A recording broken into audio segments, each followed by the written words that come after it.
I am a hematologist oncologist who specializes in bone marrow transplant. And my research has really focused on trying to better understand the goings on in the stem cell niche in the peri and post transplant time period. Because if we can understand the processes by which we engraft our stem cells post transplant better, then we could probably do something to modify those processes and modify the environment in the stem cell niche to enhance engraftment, enhance the success of transplant. So this is a project looking at that. And go ahead. This is clinically relevant, and this is a patient that I just treated this past year, a real case that just sort of demonstrates why this is important. So this was an 18-year-old female who was previously healthy, and she came in with heavy menses and bruising. And on workup, she was found to have severe pancytopenia and a very empty-looking marrow. So she had aplastic anemia. We did a detailed genetic workup that was looking for genetic reasons for having aplastic anemia. We did not find any inherited disorders. So she ended up with a diagnosis of severe idiopathic aplastic anemia, for which the preferred initial treatment is bone marrow transplant.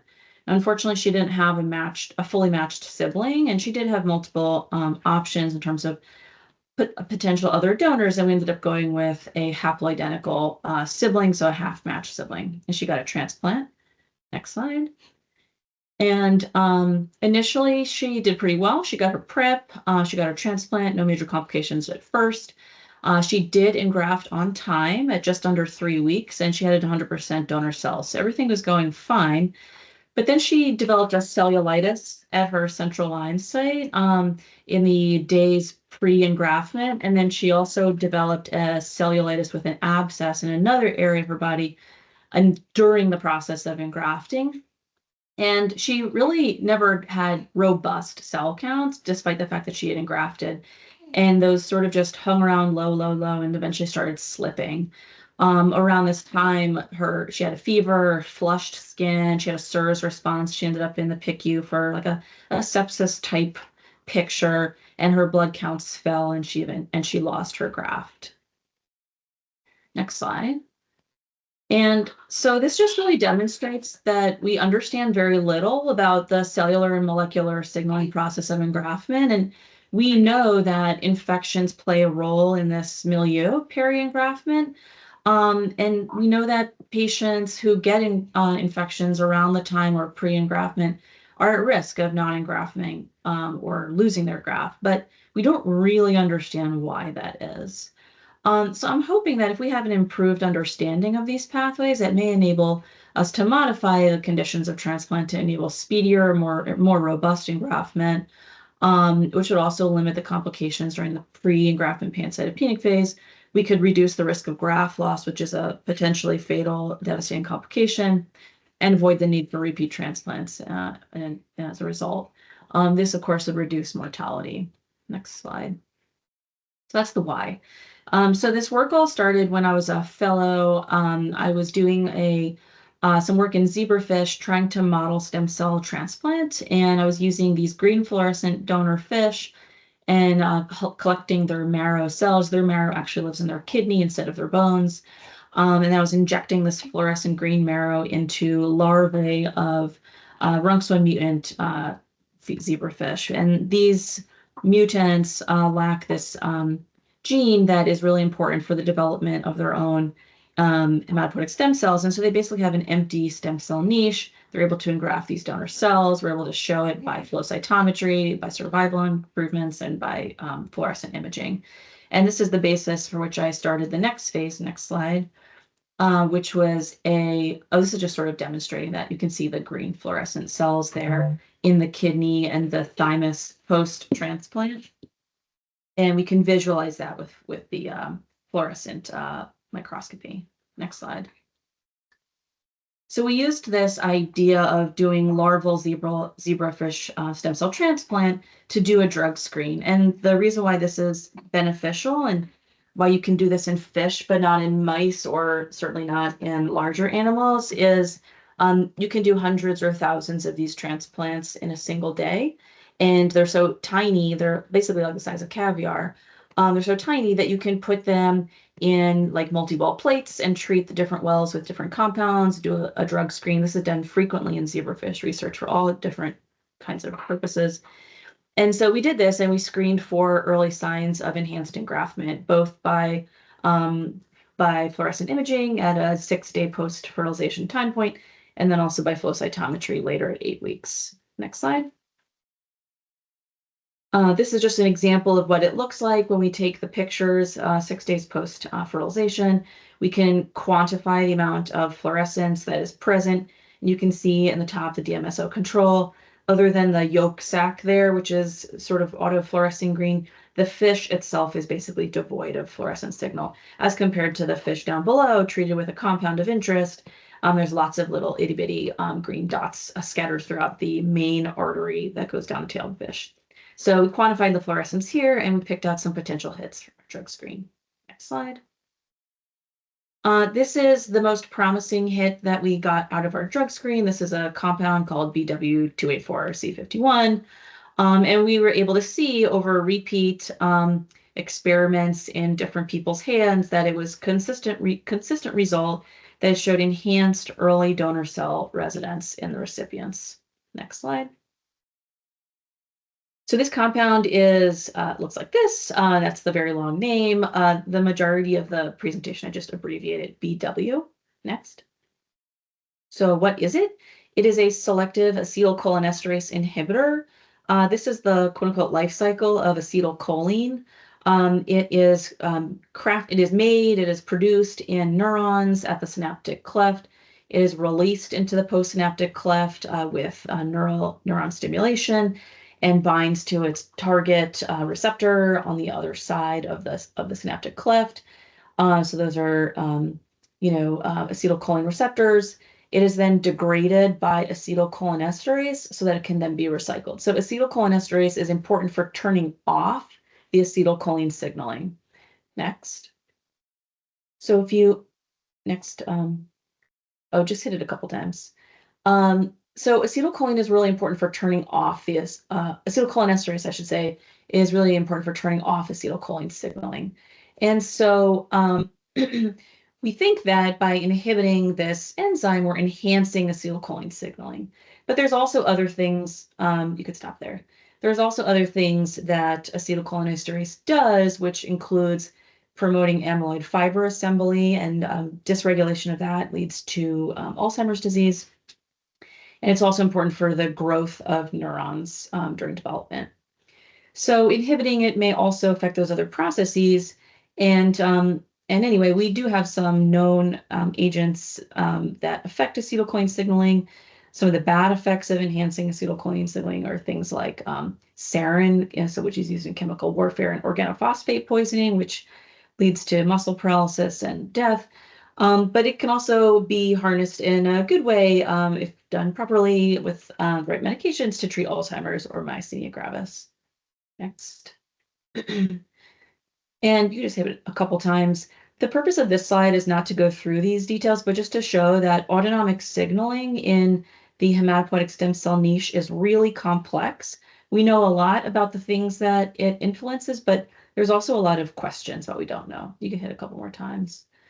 And at least in the mice, stop there. At least in the mice, we know that the overall effect during the daytime, which is the opposite from humans, is that there's HSC egress with sympathetic signaling, and that in the nighttime, there's increased HSC homing with parasympathetic signaling. So what is the net effect on the HSC niche? I don't think we really know.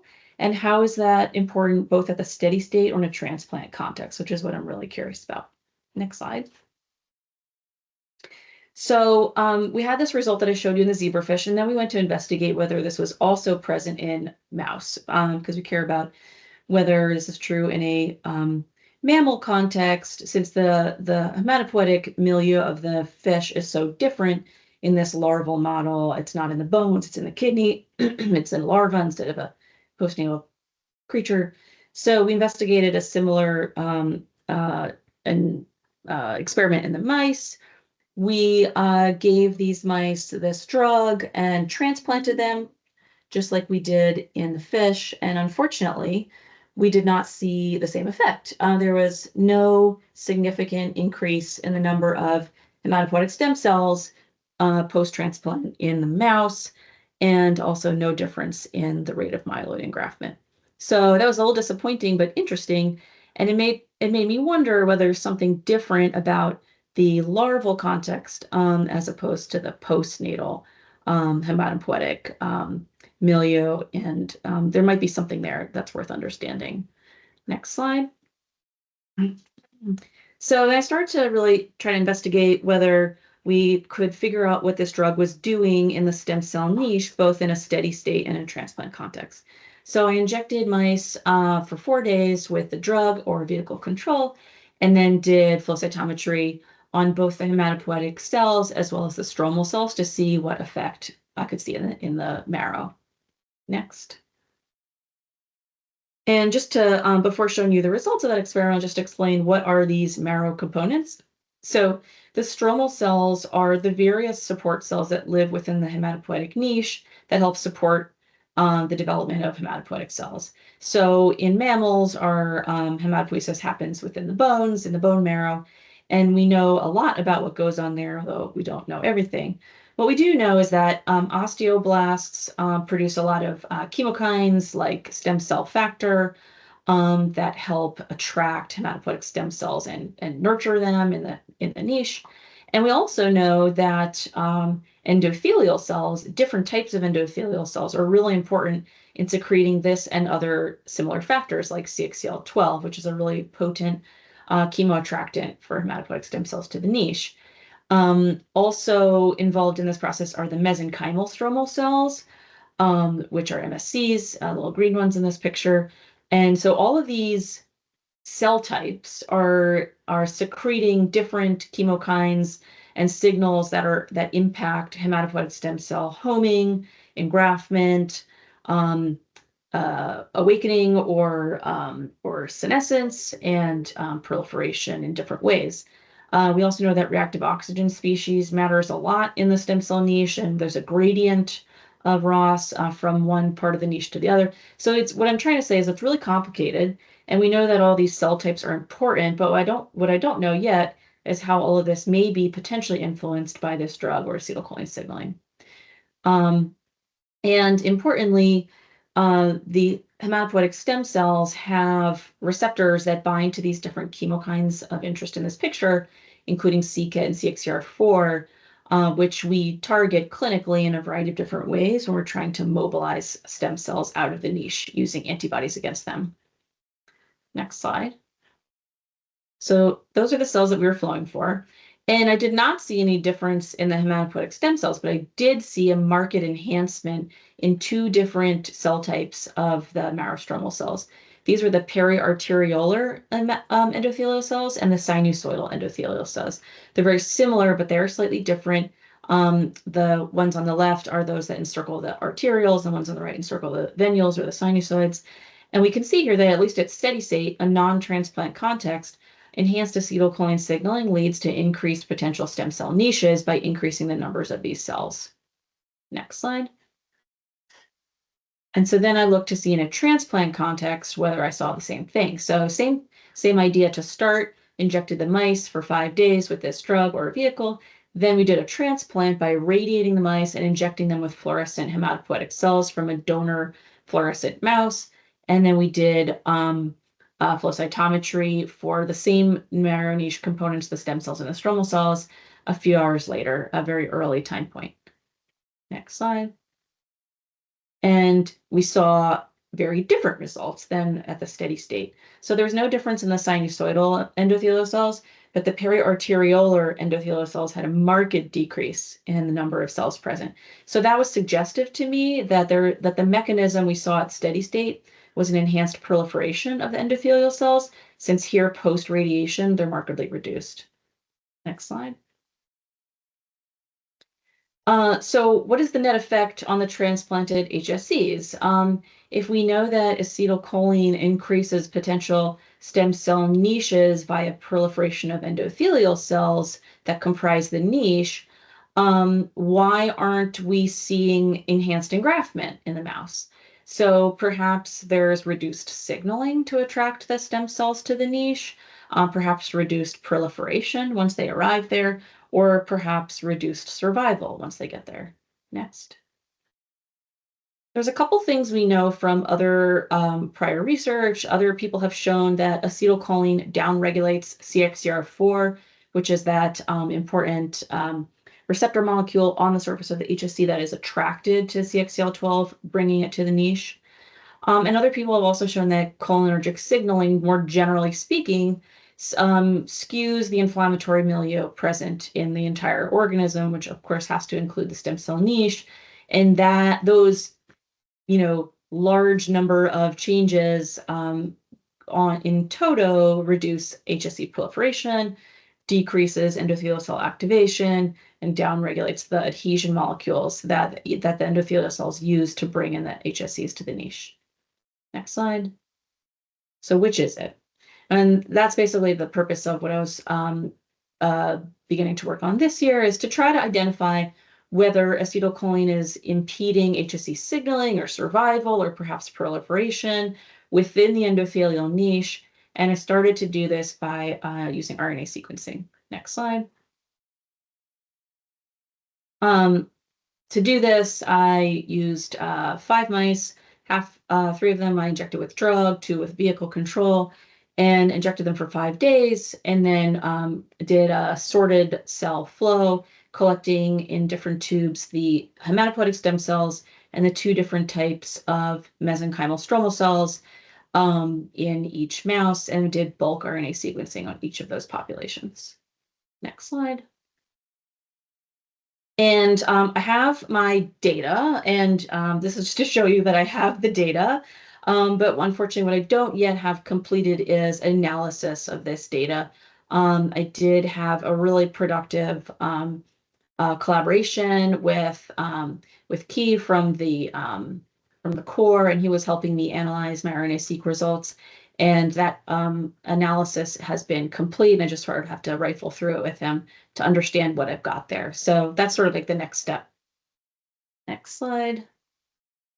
Once we've analyzed those RNA-seq results and picked out potential targets of interest, I'd like to then validate those findings using stored mouse samples that I have from this prior work via either ELISA or PCR IHC, depending on what we find. So that's sort of like the next phase of this project.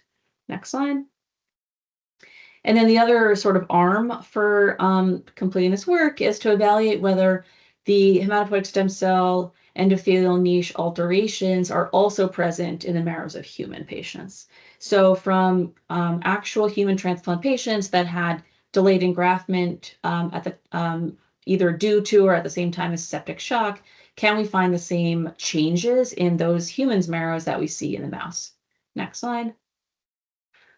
And this is important because just like the patient that I opened up the presentation with who lost her graft because of, or at least at the same time of a couple infections altering her inflammatory milieu, we know that that these pathways are important, and we just don't know how.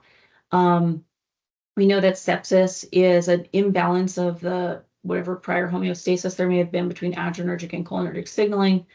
We think that cholinergic signaling regulates HSC access to the niche, and we know that engraftment is at risk when co-occurring with sepsis. So to sort of figure out how that's true in humans is the purpose of this aim. Next slide. So what I'm going to be doing next is 2 parts. There's a database already created from the CIBMTR, which is a repository of clinical information from stem cell transplant.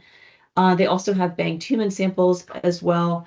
And I'm able to analyze this database for folks who had stem cell transplants and infections to see if I can really correlate and prove what we think to be true, that patients who have infections pre or peri-engraftment have delayed engraftment or non-engraftment.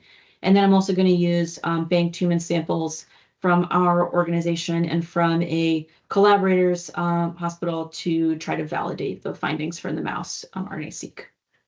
Next slide.